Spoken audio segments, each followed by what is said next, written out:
Hi everyone, welcome to Prashanti kitchen. నేను మీ ప్రశాంతి. ఈరోజు ఈ వీడియోలో tasty mix veg dal recipe అండి. ఇది బెంగాలీ రెసిపీ, చాలా టేస్టీగా ఉంటుంది. ఇది మనం పప్పుగానే యూజ్ చేసుకోవచ్చు, అలాగే కర్రీలో కూడాను, చపాతీస్లోకి కానీ రైస్లోకి కానీ మనం కర్రీ వర్సెస్ పప్పు అనుకోవచ్చు. సో అలా ఉంటుంది, చాలా టేస్టీగా ఉంటుంది. సో మరి ఇప్పుడు చూసేద్దామా. ముందుగా ఒక చిన్న కప్పుతోని పెసరపప్పు తీసుకోండి. వీటిని బాగా వాష్ చేసుకొని మనం పక్కన పెట్టుకోవాలి, సోక్ చేసుకోండి. ఇలా పక్కన పెట్టుకున్నాక నెక్స్ట్ వెజ్జెస్ నేను తీసుకున్నాను. సో నేను మటర్ తీసుకున్నాను, గ్రీన్ పీస్, అలాగే బీన్స్, క్యారెట్ అండ్ అలాగే గోబీ పువ్వు, ఉల్లిపాయ ఒకటి కట్ చేసుకున్నానండి అండ్ 1 బిగ్ టమాటాని కట్ చేసుకున్నాను. అలాగే పచ్చిమిర్చి 4 వేసుకుంటున్నాను. అలాగే వెల్లుల్లిపాయ రెబ్బల్ని కూడా తీసుకుంటాను. సో ముందుగా ఒక కడాయి తీసుకొని ఇందులో ఒక 2-3 టేబుల్ స్పూన్ ఆయిల్ వేసుకోండి. సో మీరు గీని కూడా యూజ్ చేసుకోవచ్చు.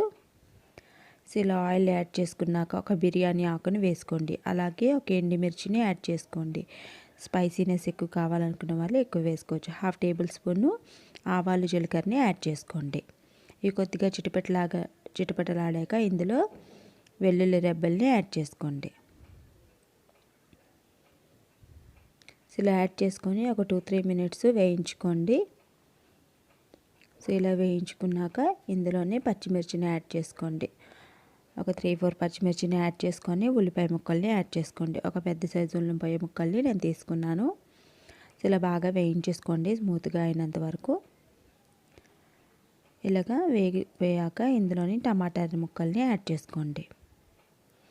అలాగే మనం పక్కన పెట్టుకున్న వెజిటేబుల్స్ మొత్తాన్ని కూడా యాడ్ చేసుకోండి.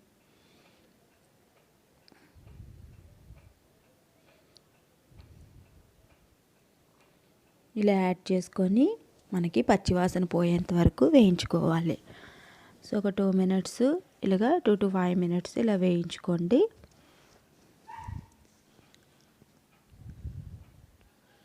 ఇలా వేయించుకున్నాక ఇందులోని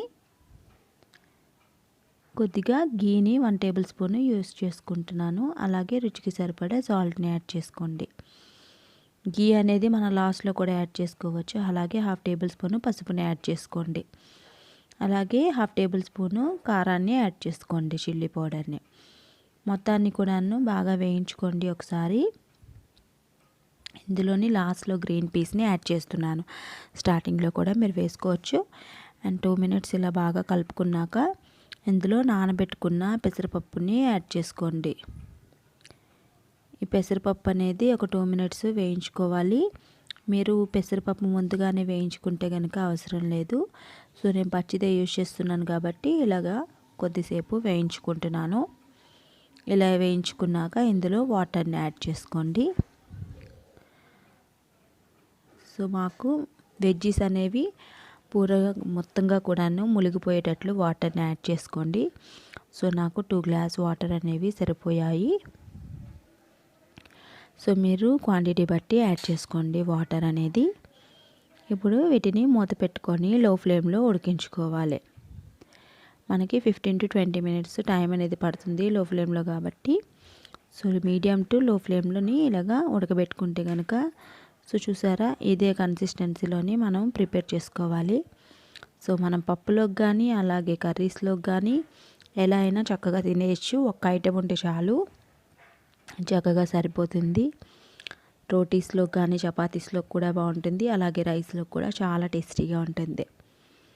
సో చూసారా, మీరు కూడా ఇలా ట్రై చేసి చూడండి ఫ్రెండ్స్. ఈ వీడియో కనుక మీకు నచ్చినట్లయితే ఒక లైక్ చేసి నా ఛానల్ని సబ్స్క్రైబ్ చేసుకోండి. పక్కనే ఉన్న బెల్ ఐకాన్ని యాక్టివేట్ చేసుకోండి. నేను ఏదైనా పెట్టిన వెంటనే మీకు నోటిఫికేషన్లో వచ్చేస్తుంది. So thank you very much friends. Thank you for watching.